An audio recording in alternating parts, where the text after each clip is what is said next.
రాధారంగ మిత్రమండలి ఆధ్వర్యంలో వంగవీచంగా 38వ వర్ధంతి సందర్భంగా నాలుకాళ్ల మండపం వద్ద శుక్రవారం ఉదయం వర్ధంతి వేడుకలు జరిగాయి. రంగా చిత్రపటానికి ఎమ్మెల్యే ఆర్ఎన్ శ్రీనివాసులు పూలమాలలు వేసి నివాళులర్పించారు. అనంతరం పేదలకు అన్నదాన కార్యక్రమాన్ని ఎమ్మెల్యే ఆర్ఎన్ శ్రీనివాసులు ప్రారంభించారు. వంగవీచంగా అన్యాయానికి వ్యతిరేకంగా పోరాటం చేసిన గొప్ప నాయకుడని ఎమ్మెల్యే ఆర్ఎన్ శ్రీనివాసులు అన్నారు. పేదలు, బడుగు, బలహీన వర్గాల కోసం జీవితాన్ని ధారపోసిన వ్యక్తి వంగవీచంగా అని ఆయన చెప్పారు. అధికారం కోసం, పదవుల కోసం కాకుండా ప్రజల కోసం ప్రాణాలర్పించిన నాయకుడు వంగవీచంగా అని కొనియాడారు. వంగవీచంగా చనిపోయి 38 ఏళ్లు అవుతున్నా మనందరి గుండెల్లో చిరస్థాయిగా నిలవడానికి త్యాగనిరతే కారణమని ఆయన చెప్పారు. వంగవీచంగా చూపిన మార్గంలో యువత పయనించాల్సిన అవసరం ఎంతైనా ఉందని ఆయన కోరారు.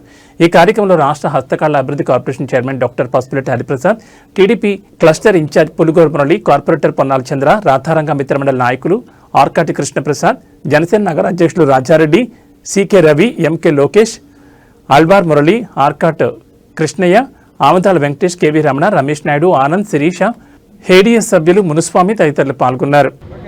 వంగవీటి మోహన్ రంగా గారి 38వ వర్ధంతి సందర్భంగా ఈరోజు ఆర్కాడ్ కృష్ణప్రసాద్ మరియు ఆముదాల వెంకట్ నేతృత్వంలో ఈరోజు ఘనంగా ఆయనకు నివాళులు నాలుకాళ్ల మండపం దగ్గర తిరుపతి పట్టణంలో సమర్పించి, అదేవిధంగా ఉదయం టిఫిన్ కార్యక్రమాలు కూడా పేదలకు అందరికీ కూడా టిఫిన్ కార్యక్రమాలు కూడా పంచిపెట్టడం జరిగింది. ఆయన చేసిన రంగా గారు చేసిన సేవలు 38 సంవత్సరాలు ఆయన చనిపోతే కూడా ఈరోజు మన రాష్ట్ర వ్యాప్తంగా ఆయన అభిమానులు, దేశవ్యాప్తంగా కూడా ఉన్నారు రంగా గారి అభిమానులు. వాళ్ళందరూ కూడా ఈరోజు 38వ వర్ధంతిని సందర్భించుకొని మనసులో తలుచుకొని ఆయనకు భగవంతుడు ఆయనకు ఎటువంటి ఆటంకాలు లేకుండా ఉన్న ఆయనకు కల్పించాలనేసి కూడా, పైలోకంలో కల్పించాలనేసి కూడా కోరుకుంటూ, ఆయన చేసిన బడుగు బలహీన వర్గాలకు సేవలు చిరస్మరణీయమైనది, మరోరానిది. ఎప్పటికి కూడా ఆయన పేదల గుండెల్లో నిలిచిపోయాడు శాశ్వతంగా. ఆయన ఈరోజు తిరుపతి రంగా గారి మిత్ర మండలి అందరూ కూడా ఈరోజు మన కృష్ణప్రసాద్ ఆధ్వర్యంలో జరుపుకోవడం చాలా ఆనందంగా ఉందని కూడా తెలియజేస్తున్నాం. ఓం నమో వెంకటేశాయ. రంగా గారి వర్ధంతి సందర్భంగా ఈరోజు తిరుపతి నగరంలో మన రంగా మిత్రమండలి అధ్యక్షులు కేఎస్ఎస్ ప్రసాద్ గారు, వెంకటేష్ గారు, వీరందరూ కూడా ఆయన వర్ధంతిని ఘనంగా జరుపుకొని ఆయన ఘన నివాళులు అర్పించి పేద ప్రజలందరూ కూడా ఇక్కడ ఉదయాన్న భోజన వసతి కల్పించారు. ఒక మనిషి ఈ ప్రపంచంలో మనుషులు జన్మిస్తారు, ఈ ప్రపంచాన్ని వదిలి వెళ్ళిపోతారు.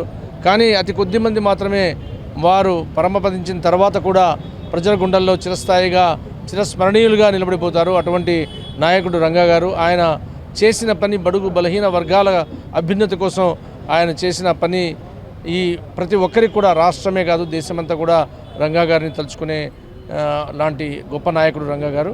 ఆయన ఘన నివాళులు అర్పించాము. మా ఎమ్మెల్యే గారు ఆర్ఎన్ శ్రీనివాసులు గారు ఈరోజు తన యొక్క ఘన నివాళులు అర్పించి మన కేఎస్ఎస్ ప్రసాద్ గారి ఆధ్వర్యంలో ఈ యొక్క వర్ధంతి ఘన నివాళి జరిగినందుకు మేమందరూ కూడా నమస్సుమాంజలి తెలియజేస్తున్నాం. పేద బడుగు బలహీన వర్గాల ఆశాజ్యోతి వంగవీటి మోహన్ రంగా గారి వర్ధంతి సందర్భంగా మేము తిరుపతిలో ఈరోజు ఆయన వర్ధంతి వేడుకలను ఘనంగా నిర్వహించాము. ఈరోజు ఈ కార్యక్రమానికి ముఖ్య అతిథులుగా మా ఎమ్మెల్యే గారు ఆర్ఎన్ శ్రీనివాసులు గారు, అలాగే మా జిల్లా అధ్యక్షులైనటువంటి డాక్టర్ హరిప్రసాద్ గారు విచ్చేశారు. మరియు కుటుంబ నాయకులందరూ విచ్చేసి ఈరోజు ఈ కార్యక్రమాన్ని ఘనంగా నిర్వహించాము. ముఖ్యంగా వంగవీటి మోహన్ రంగా ఆయన పేద బడుగు బలహీన వర్గాలకు ఎంతో సేవలు చేసిన వ్యక్తి. ఆయనకి ఇష్టమైన అన్నదానాన్ని ఈరోజు మేము పేద ప్రజలకు ఎమ్మెల్యే గారి ఆధ్వర్యంలో మేము పంచడం జరిగింది. మేము భవిష్యత్తులో ఎన్నో వంగవీటి మోహన్ రంగా ఆశయాలను ముందుకు తీసుకెళ్తూ ఆయన వేసిన బాటలో మేమందరూ నడిచి ఆయన నాయకత్వంలో చేసిన ఎన్నో మంచి పనులు మేము స్ఫూర్తిగా తీసుకుంటూ ముందుకెళ్ళి మేము ప్రజలకు బాసటగా నిలుస్తామని సందర్భంగా తెలియజేసుకుంటున్నాము.